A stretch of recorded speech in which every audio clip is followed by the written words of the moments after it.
NDA শরিকদের উচিত ছিল প্রধানমন্ত্রী পদে নরেন্দ্র মোদী ছাড়া কাউকে বেছে নেওয়া। মঙ্গলবার এক সাংবাদিক সম্মেলনে এই অভিমত ব্যক্ত করলেন সিপিআইএম এর লিবারেশনের সর্বভারতীয় সাধারণ সম্পাদক দীপঙ্কর ভট্টাচার্য। সাংবাদিক সম্মেলনে তিনি আরো বলেন, এই রাজ্যে যদি কংগ্রেস তৃণমূল জোট করত তাহলে বিজেপি আরো 6টা আসন হারাতো।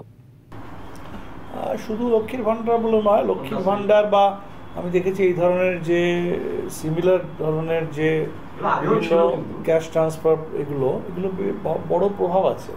কারণ মানুষের একটা প্রয়োজন তো এখান থেকে কোনো না কোনোভাবে সেটা পুরো হয়, এটা কোনো বড় কিছু মানুষের উন্নতি হয় না, কিন্তু একটা এত বড় সংকট, এই সংকটে মানুষের এত বিরাট দারিদ্র, সেখানে 500 টাকা 1000 টাকা এই সাহায্য যদি কোনো সমাজের কোনো জনগোষ্ঠী কোনো মানুষ যদি পায় তাহলে সেটা তো একটা অবশ্যই মানুষের উপরে ছাপ ফেলে।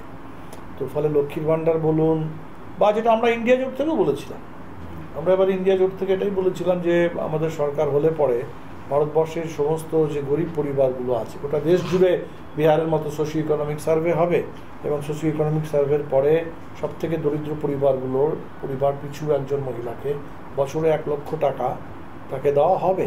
এটা আমাদের প্রতিশ্রুতি ছিল এবং আমি দেখেছি এই প্রতিশ্রুতি যথেষ্ট মানুষের মধ্যে একটা সাড়া জাগিয়েছিল। তো আমার মনে হয় প্রশ্নটা এই যে পশ্চিমবাংলাতেও যে লক্ষ্মীর ভাণ্ডার আছে, আমি জানি না ঠিক কত আকারে কত মানুষ কত মহিলা ঠিক পাচ্ছে, কিন্তু এই অ্যামাউন্টটা খুবই কম। আমি মনে করি যে এই অ্যামাউন্টটাকে এই 1000 এবং বোধহয় 1200 করেছেন এসসি এসটি। তো এটা বোধহয় আজকের যদি যে মূল্যবৃদ্ধি আজকের যে অবস্থা সেই তুলনায় এটা কিছুই না। তো বরঞ্চ এটা বাড়ানোর জন্য চাপ সৃষ্টি করা উচিত, এটা বাড়ানোর কথা ভাবা উচিত, বিশেষ করে যারা খুব দরিদ্র মানুষ তাদের জন্য। বিহারে নীতিশ। সঞ্জয় মাঝের রিপোর্ট, ওঙ্কার বাংলা।